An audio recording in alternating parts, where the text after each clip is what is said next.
헌정 사상 초유의 대통령 파면이라는 낙인을 받은 박근혜 정권 4년은 농정 분야에서도 낙제 수준의 혹평을 피하기 어려워 보입니다.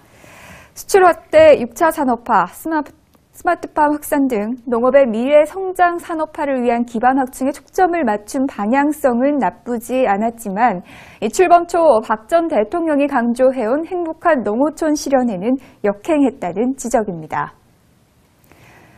전문가들도 박근혜 정부의 농업정책이 성과를 보지 못했다고 입을 모았습니다. 도농 간 소득 격차와 농가 예산을 농정 성과의 바로미터로 본 임정빈 서울대 농정경제사회학부 교수는 박근혜 정부에 대해 취임 당시 농업을 직접 챙기겠다면서도 실제는 그렇지 못했다며 지난 4년간 전체 국가 예산에서 농가 예산이 차지하는 비중은 4%도 되지 않아 결국 농업이 홀대받았다고 피력했습니다. 도농 간 소득 격차가 많이 나거든요. 한 64% 이게 벌어지고 있어요. 그래서 그걸 줄이는 게 정부의 역할이에요. 그게 농해소득이든 그러니까 오늘 크게는 농업소득을 증가시키고 농해소득, 이전소득 이런 세 가지 소득이 있는데요. 크게 성과를 보지 못했다고 평가를 할 수가 있겠죠.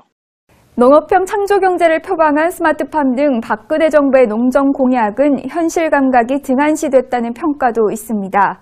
1차적인 농업 생산에서부터 체질 강화가 이뤄져야 한다고 강조한 한민수 한국농업경영인중앙연합회 정책실장은 박근혜 정부의 6차 산업화가 괴리감만 키웠다며 농업정책이 현장에 기반하지 않고 붕 떠버린 결과를 초래했다고 진단했습니다. 한 정책실장은 또 농업의 6차 산업화에 대한 방향성에는 공감하면서도 지속 가능성에 대한 의문을 제기하기도 했습니다. 6차 산업화 하면은 교육받고 그렇게 하면 돈 준다니까 너도 나도 뛰어드는데 네. 결국엔 그렇게 6차 산업화를 한다는 게 결국에 제대로 되려고 했었으면은 어떤 농촌 내에서 마을 사람들이 같이 참여를 해가지고 만들어 나가는 그런 부분들이 있어야 되는데 그런 귀농 귀촌인들 아니면은 좀 능력 있는 사업 수완 있는 그런 사람들이 개개인이 그렇게 하는 식으로 전개가 됐잖아요. 그러면은 그 전체적인 어떤 농촌 경제, 농촌 사회 속에서 그 사람들은 점일 따름이지 어떤 하나의 어떤 네트워크로 그렇게 엮이면서 서로가 서로를 발전시켜주는 그러한 방식이 안 되는 거잖아요. 앞서 박 전 대통령은 지난 2015년 1월 신년 기자회견을 통해 농업도 쌀 관세화와 FTA 등을 위기가 아닌 새로운 기회로 활용하도록 미래 성장산업, 수출 산업화 전략을 수립한 바 있는데요. 한국농촌경제연구원이 발표한 2013년에서 2017년 농림축산식품부 예산 분석 자료에 따르면 박근혜 정부의 농식품부 예산 평균 증가율은 1.73%로 참여정부 5.0%에 34.5%에 불과한 것으로 나타났습니다. 국가 전체 예산에서 농림수산식품부이 차지하는 비중도 2007년 6.5%에서 계속 감소해 지난해 5%로 가장 적게 조사되기도 했습니다. 농업체질 강화 부문 예산의 경우도 같은 기간 8.8% 감액됐고 지난해 대비 2,340억 원 감소하기도 했습니다. 도농 간 격차가 심화됐다는 분석도 있습니다. 지난해 농협조사월보 6월호에 실린 농가경제 정기 변화 추이 보고서를 보면 농가의 명목 소득은 3,721만 5천 원으로 농가소득이 는 것으로 조사가 됐습니다. 보고서는 그러나 물가 상승률 등을 따졌을 때 농산물 시장 개방이 본격화된 95년 이후 농가의 실질소득은 사실상 정체 현상을 보였다고 분석했는데요.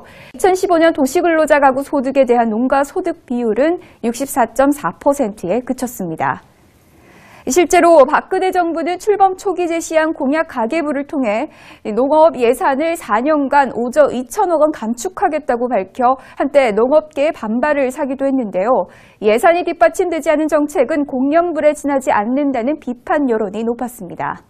가혹한 표현입니다마는 지난 4년간 농정은 정말 형편없었다. 그렇게 제가 단정을 합니다.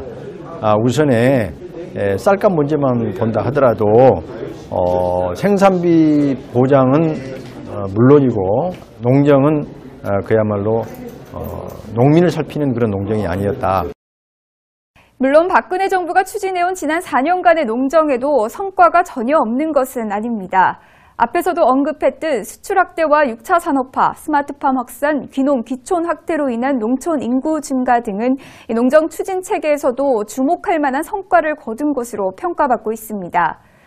특히 글로벌 경기 침체 분위기 속에서도 중국과 동남아, 한랄 시장 등 해외 시장 공략을 통해 농식품 수출 증가를 견인한 것 역시 성과로 분석됩니다.